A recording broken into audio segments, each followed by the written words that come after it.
America in 1951 had a population of 150 million, slightly more than half as much as today, and only about a quarter as many cars. Men wore hats and ties almost everywhere they went. Women prepared every meal more or less from scratch. Milk came in bottles. The postman came on foot. Total government spending was $50 billion a year, compared with $2,500 billion now. I Love Lucy made its television debut on the 15th of October, and Roy Rogers, the Singing Cowboy, followed in December. In Oak Ridge, Tennessee, that autumn, police seized a youth on suspicion of possessing narcotics when he was found with some suspicious brown powder, but he was released when it was shown that it was a new product called instant coffee. Also new, or not quite yet invented, were ballpoint pens, fast foods, TV dinners, electric can openers, shopping malls, freeways, supermarkets, suburban sprawl, domestic air conditioning, power steering, automatic transmissions, contact lenses, credit cards, tape recorders, garbage disposals, dishwashers, long-playing records, portable record players, Major League Baseball teams west of St. Louis, and the hydrogen bomb. Microwave ovens were available, but weighed 700 pounds. Jet travel, Velcro, transistor radios, and computers smaller than a small building were all still some years off. Nuclear war was much on people's minds. In New York, on Wednesday, the 5th of December, the streets became eerily empty for 7 minutes as the city underwent the biggest air raid drill of the atomic age, according to Life magazine, when 1,000 sirens blared and people scrambled, well, actually walked jovially, pausing upon request to pose for photographs, to designated shelters, which meant essentially the inside of any reasonably solid building. Only restaurant patrons were excused from taking part in the exercise on the grounds that New Yorkers sent from a restaurant without paying were unlikely to be seen again.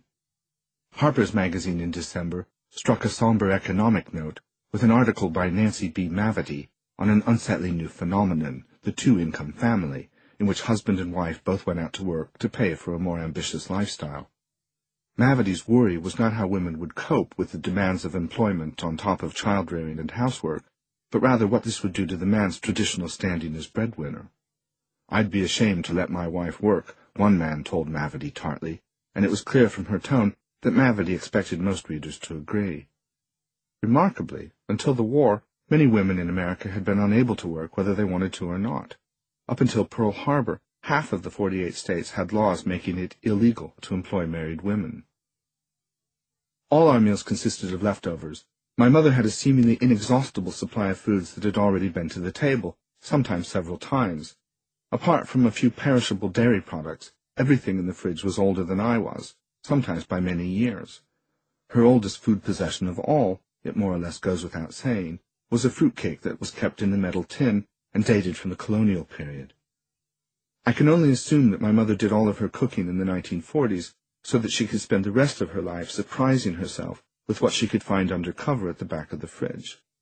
I never knew her to reject a food. The rule of thumb seemed to be that if you opened the lid and the stuff inside didn't make you actually recoil and take at least one staggered step backwards, it was deemed okay to eat. Both my parents had grown up in the Great Depression, and neither of them ever threw anything away if they could possibly avoid it. My mother routinely washed and dried paper plates, and smoothed out for reuse spare aluminium foil.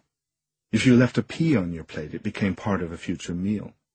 All our sugar came in little packets spirited out of restaurants in deep coat pockets, as did our jams, jellies, crackers, oyster and saltine, tartar sauces, some of our ketchup and butter, all of our napkins, and a very occasional ashtray. Anything that came with a restaurant table, really.